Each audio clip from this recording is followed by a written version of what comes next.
آپ رک کیوں گئے؟ ابھی تو کھانا شروع کیا ہے آپ نے۔ بیگم عبید نے عبید صاحب کو ایک دو لقمے لینے کے بعد دسترخوان سے پیچھے کی طرف سرکتے دیکھا تو استفسار کیا، وہ بیگم، میں تم لوگوں کے ساتھ بیٹھ کر کھانا نہیں کھا سکتا۔ عبید صاحب کے اس جواب نے سب کو کھانے سے ہاتھ روک لینے پر مجبور کر دیا۔ عبید صاحب 10 سال پہلے کاروبار کے سلسلے میں بیرون ملک چلے گئے تھے۔ جب وہ بیرون ملک جا رہے تھے تو ان کا بڑا بیٹا معاذ 1.5 سال کا، جبکہ ان کے جڑواں بیٹا بیٹی معوذ اور مومنہ 6 ماہ کے تھے۔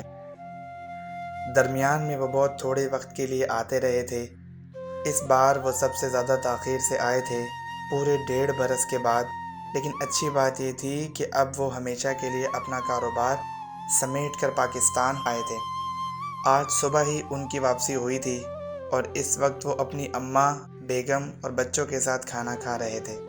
سب خوش تھے، لیکن معوذ اور مومنہ کی خوشی کا تو کوئی ٹھکانہ ہی نہیں تھا۔ کتنے عرصے کے بعد وہ اپنے بابا کے ساتھ کھانا کھا رہے تھے، لیکن ان کی خوشی اس وقت حیرت اور تشویش میں بدلی جب ان کے پیارے بابا نے ان کے ساتھ کھانے سے انکار کر دیا تھا۔ لیکن آپ ہمارے ساتھ بیٹھ کر کھانا کیوں نہیں کھا سکتے؟ عبید صاحب کی بات سن کر بیگم عبید نے حیرت کا مجسمہ بنے سوال کیا۔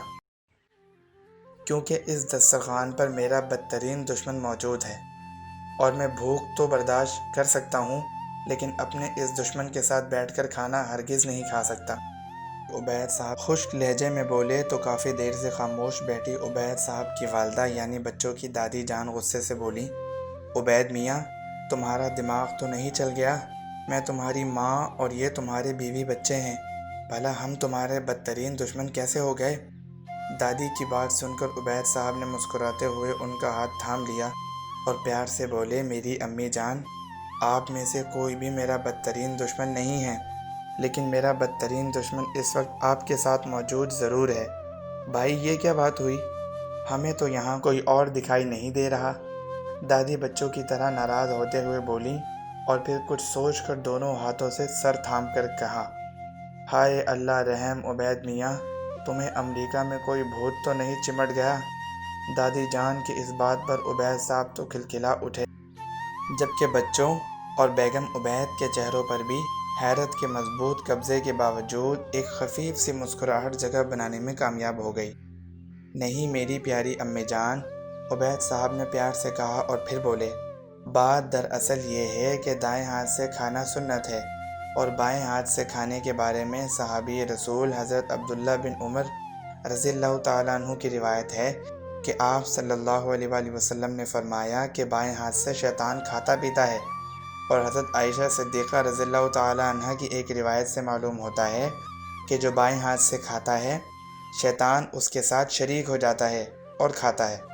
ایک اور حدیث مبارکہ میں کھانے سے پہلے بسم اللہ نہ پڑھنے والے کے بارے میں بھی یہی آیا ہے کہ شیطان اس کے ساتھ کھانے میں شریک ہو جاتا ہے۔ اب بسم اللہ تو ہم سب نے کھانا شروع کرنے سے پہلے پڑھ لی تھی، لیکن میرے پیارے گڈا گڈی معوذ اور مومنہ بائیں ہاتھ سے کھا رہے ہیں۔ اب ظاہر سی بات ہے کہ شیطان ان کے ساتھ کھانے میں شریک ہے، اور چونکہ ہم سب ایک ساتھ بیٹھ کر کھا رہے ہیں تو یقیناً شیطان بھی یہیں بیٹھا ہے ہمارے ساتھ، یہ لذیذ کھانا کھا رہا ہے، اور میں کم از کم شیطان کے ساتھ بیٹھ کر تو کھانا نہیں کھا سکتا۔ عبید صاحب کے لہجے میں سنجیدگی سے زیادہ شگفتگی تھی، لیکن پھر بھی معوذ اور مومنہ نے شرمندگی سے آنکھیں نیچی کر لیں۔ اچھا، تو آپ شیطان کو اپنا بدترین دشمن کہہ رہے ہیں؟ معاذ نے زور زور سے گردن ہلاتے ہوئے کہا تو ابو بولے، جی بالکل، اور شیطان ہے بھی ہم انسانوں کا ازلی ابدی بدترین دشمن۔ میں اور امی جان تو ان دونوں کو دائیں ہاتھ سے کھانے کا کہہ کر تھک گئیں، لیکن ان سے تو دائیں ہاتھ سے کھایا ہی نہیں جاتا۔ بیگم عبید نے اپنی اور دادی کی صفائی پیش کی۔